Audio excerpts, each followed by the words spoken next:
Hi, Dr. Alina Kolchitsky, Boutique Bodyworks, lifestyle medicine, physical therapy, fitness and nutrition, and all things wellness. Today I'm going to make a demonstration of how I like to prepare a plant-based smoothie. And everything's going to be organic for the most part. And so I've already pre-prepared some things, but let's go ahead and show you some of the products. Okay, so I did go ahead and put some things together already. So here I've got my fruit, it's probably about a cup, and then I have my 2 scoops of pea protein. So plant-based protein is a better choice for multiple reasons. If you're trying to avoid the chronic diseases that plague modern society, such as diabetes, heart disease, cancer, Alzheimer's, obesity, and metabolic syndrome, then you want to avoid or minimize animal protein and fats. So we do know from many studies over the decades that increased intake of animal protein and fats will increase cholesterol, will increase your risk for cancer of all kinds. So we're not saying you have to be vegan, but just to minimize the amount of animal proteins in your plate. Today's is a vegan recipe. It just happens to be, and not because I am vegan. I'm not. I'm lacto-ovo-pescatarian, but anyways, that's besides the point. So here we have some pea protein powder. So I prefer this over whey, which comes from animal milk, right? So pea is from a plant. It's high in protein, and as you'll see, perhaps you can see, just 2 scoops of this has 27 grams of protein. And I like this product. I have no affiliations or receive no money whatsoever from them, but all it has is a yellow protein isolate. That's it. Just ground up peas and isolating the protein from the peas. That's it. So do know that all vegetables, plants, grains, and so on have some amounts of sugars, fats, like carbohydrate, fats, and protein. To varying degrees. Peas are a starchy plant. They're high in protein. They do have carbs, but it's not that much because of it being low in it's high in fiber and low in sugar. So you see it's only 2 grams of sugar, 2 grams of carbs.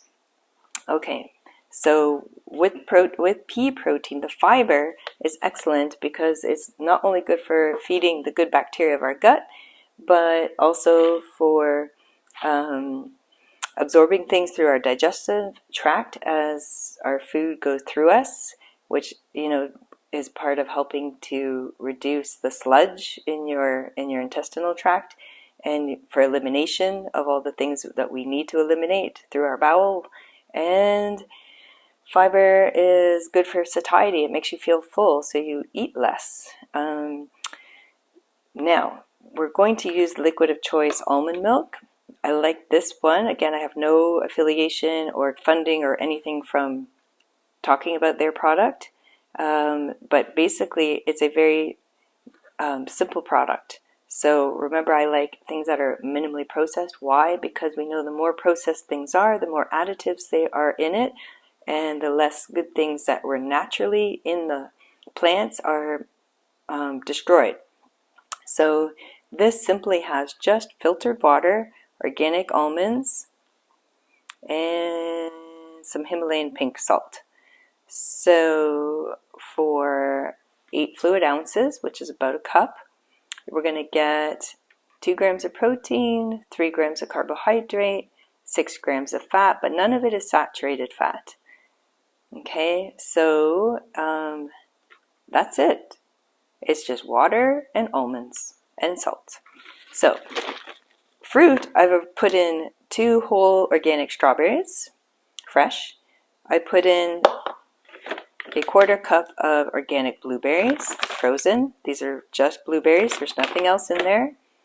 I like to make my plant-based meals as colorful as possible so that they are high in antioxidants and all those phytonutrients like the flavonoids and polyphenols, because those are the things that help our bodies to absorb the vitamins and minerals and to do all kinds of magic with their antioxidant, their stress, right? To reduce oxidative stress, rather.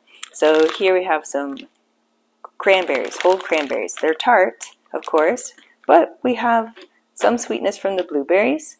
And in a moment, you'll see that we'll also be putting in just a couple of pieces of frozen, that I froze, pineapple. So when I chop up a fresh pineapple, I make a couple of baggies like this of chopped small pieces of frozen so that I can add it to my smoothies, or when I do a hot tea infusion, you know, with cinnamon and a piece of pineapple and slices of ginger, for example. I have them in my freezer ready to go. But back to cranberries. Cranberries are very high in antioxidants as well as blueberries. With the berries, we're getting fiber because they're whole, so they're minimally processed, right? And we also get some vitamin C from the cranberries and quercetin. Also some resveratrol. So resveratrol, has been touted as really good for us in promoting our longevity, and thus the reason why there's been that kick for, you know, drinking red wine.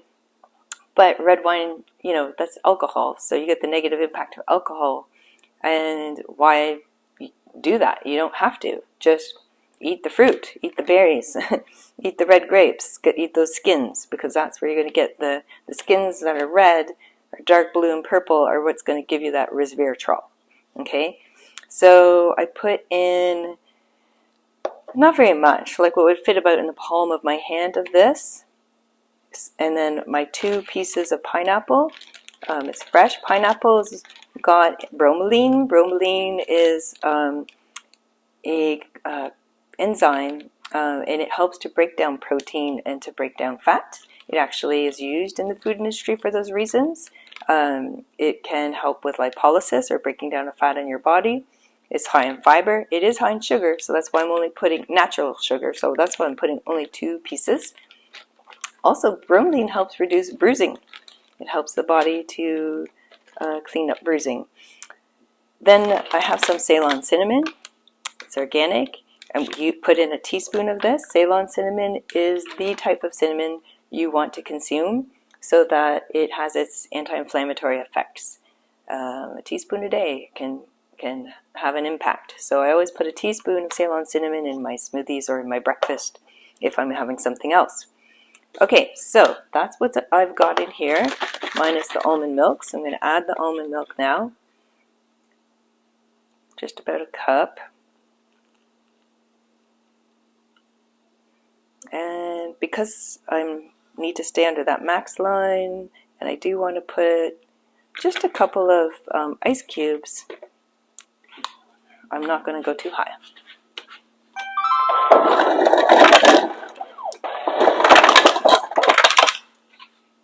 Okay, so I have some ice cubes.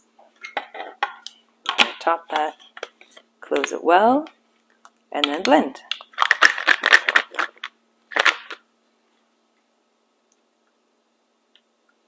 Okay. I always keep my little blender on the countertop, so it's really easy and convenient to make my smoothies in the morning. Now you want it to blend well. That pea protein is kind of grainy, so I'm going to pulse and then do some solid.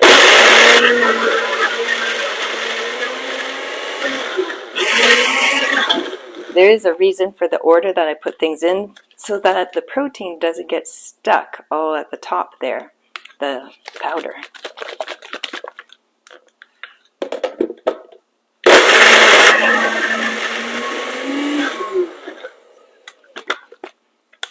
So we can see it's all coming down. So I take it off and shake a little bit.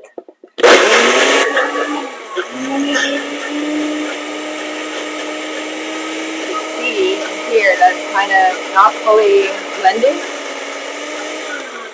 So that's probably the bigger chunks of fruit. So the smaller you keep those chunks of pineapple and strawberry, the better, to avoid that. Also the pulsing.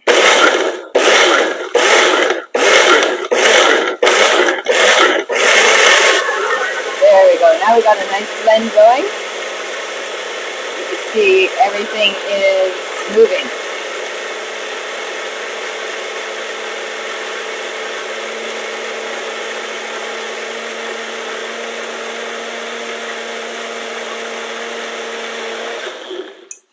Okay.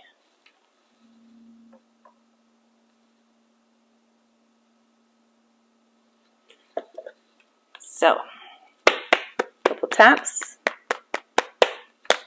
We want everything out from under the cap. So that's why I'm tapping.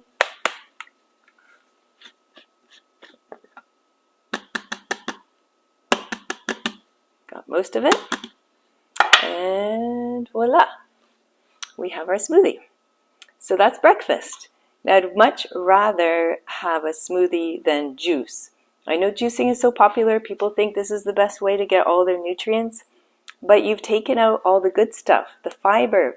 We are learning more and more as we dig into things, nutrition science. The fiber is what's going to help regulate the flow of the amount of sugar being dumped into your bloodstream, and therefore, you know, if you have too much sugar at once dumped into your bloodstream, you're going to have an insulin spike. If you can reduce those spikes or keep them like low, you know, the glycemic effect basically, then you're going to have less negative impact from your eating. Obviously we need to eat, we need food, we need nutrients, macro and micro, but at the same time we want to minimize those blood sugar and insulin spikes because it's repeating those over time that lead to cholesterol formation in response to the sugar, because sugar in the bloodstream will cause inflammation in your blood vessels. Cholesterol is then produced and deposited to protect your body from that inflammation. It's the body's natural response. And then over time, diabetes, Alzheimer's, cancer. So fiber, we need fiber. If you're drinking juice, you've taken away all that fiber, even with vegetable juice. You've taken away the fiber, you increase the blood sugar and insulin spike in your body as a reaction.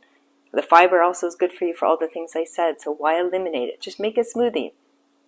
You're going to keep all the good stuff and still have a quick, convenient meal. So that's my, it's not just me. There's the nurses study that showed that people that juiced had more negative health impacts.